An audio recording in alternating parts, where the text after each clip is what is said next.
Welcome back to Current Pest Control. Today is Saturday, August 27th, 28th, something like that. Anyway, it is about 80 degrees, hot summer day.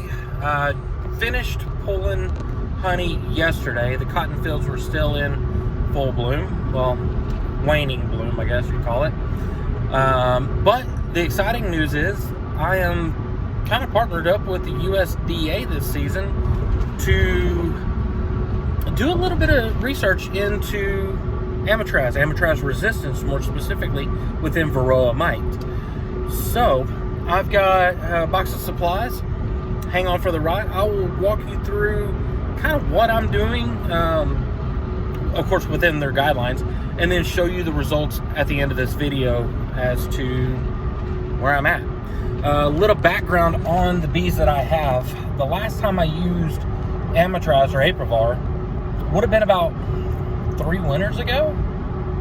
Other than that, I've only used oxalic acid vaporization, no dribbles, no formic, nothing along those lines. All of my bees are wild stock. Everything that I've caught from, somebody else's structure, wild swarms, nothing being purchased. So we're going to see, basically, are the Varroa resistant to Amitraz? I've got 20 or so hives. I'm going to do 10 today. I'll probably do the other 10 next weekend. Or depending on my work schedule throughout the week, I might do 10 more during the week. But they sent me enough information to be able to do 20 hives. So let's see what we got. We'll be back.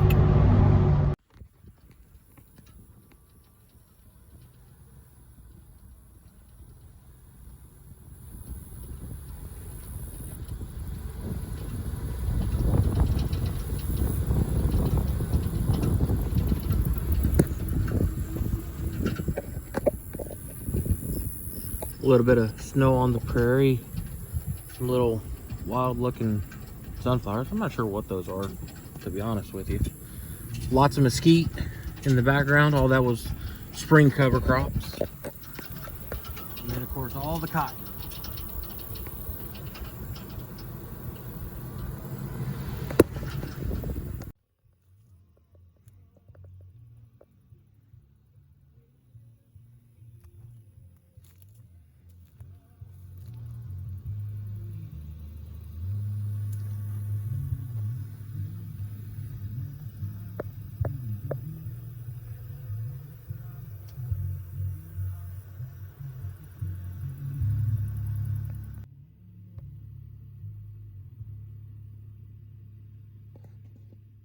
Okay, so the directions are fairly simple. You get these little strips of Amitraz or Aprivar, hot glue them into the bottom of the provided containers,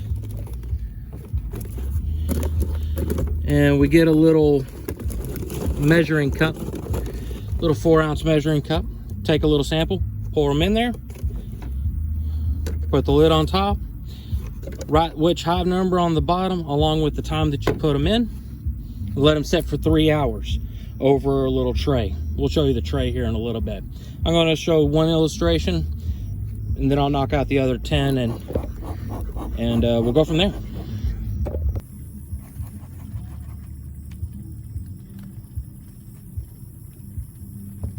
Okay, so step number 1 would be to identify some open brood. That's where you want to pull your samples from, because your Varroa mites are going to want to be on the open brood. That way they can get sealed in whenever they get caught up by the cappings.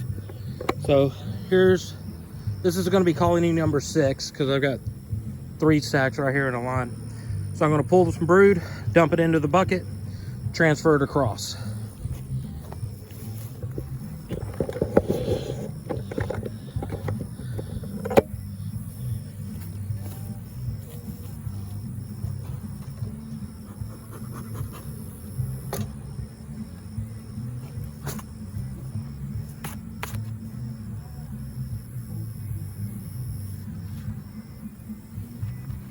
Apparently I found some fire ants.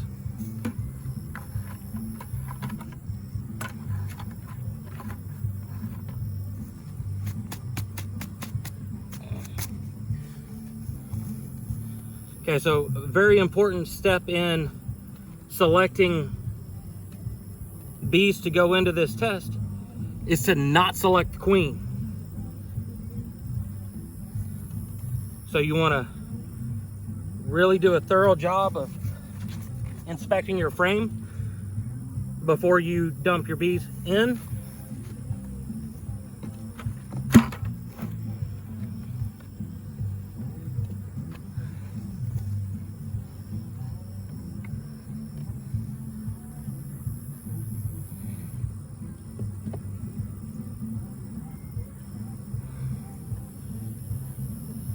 Okay, I've got a good combination of open cells and closed cells, and just double check that my queen's not on here.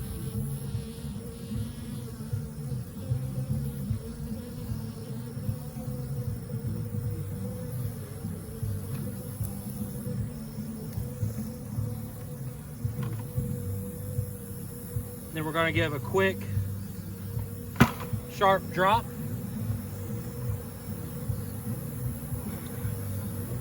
And then put that right back in.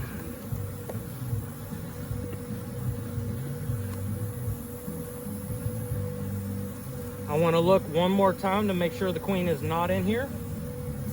Your field bees are going to make their way back to the colony, but your nurse bees will be sitting right there waiting.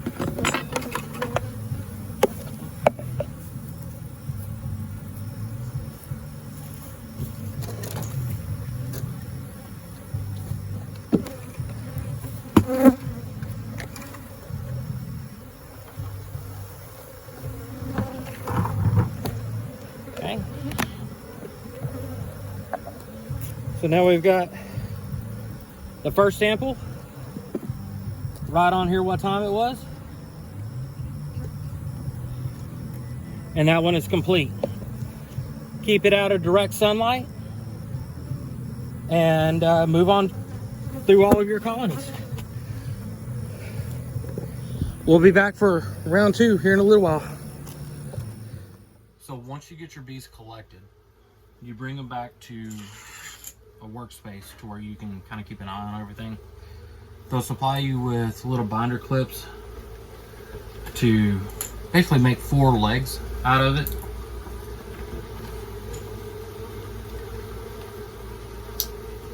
So you just clip them onto the rim.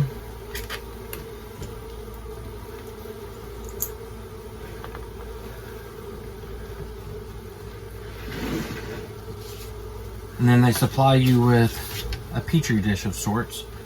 You'll want to take and write on the petri dish what hive number it came from to correspond with your proper hives and the time that you took your sample.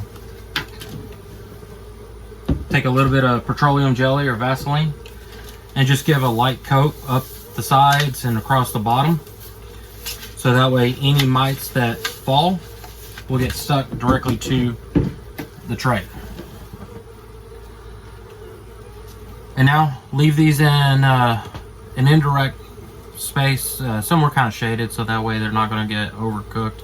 I've got these in an RV, just so that way I don't have to listen to all these bees buzz with my cat. So I'll check back in at the 3-hour mark and we will see what's stuck to the bottom. All right, so we're right at 12 o'clock. I just picked up all the bees. I'm gonna take them inside and do the wash. You can see we've got 1 mite there, a few mites. Looks like 4 on hive number 4. Maybe 1 on hive 5. Wait, that's hive 6. It looks like 3 on hive 5. So a little bit of pollen, a little bit of mites. So I'm going to take these, get them washed, get them strained, and I'll show you the results on that. So I took and washed through all the bees, pouring it through a little sieve, and then took all the mites, counted them up, added them into Varroa in wash column B.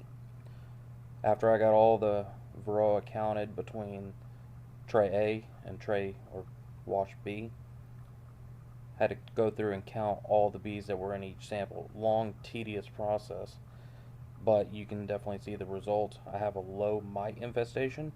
Overall, Apivar did exactly what it's supposed to do. I reached out to the USDA representative that I've been in contact with. He is not concerned with the Varroa resistance to Apivar within my sample, so he's going to look at other samples and try to get a correlation of data to be able to present. Other than that, I was thoroughly impressed with the results. I may end up using this, but cost effectiveness, I still like my OA treatments just in the same. But we'll see what next year holds. Like, subscribe, ring that bell. Thank you for watching.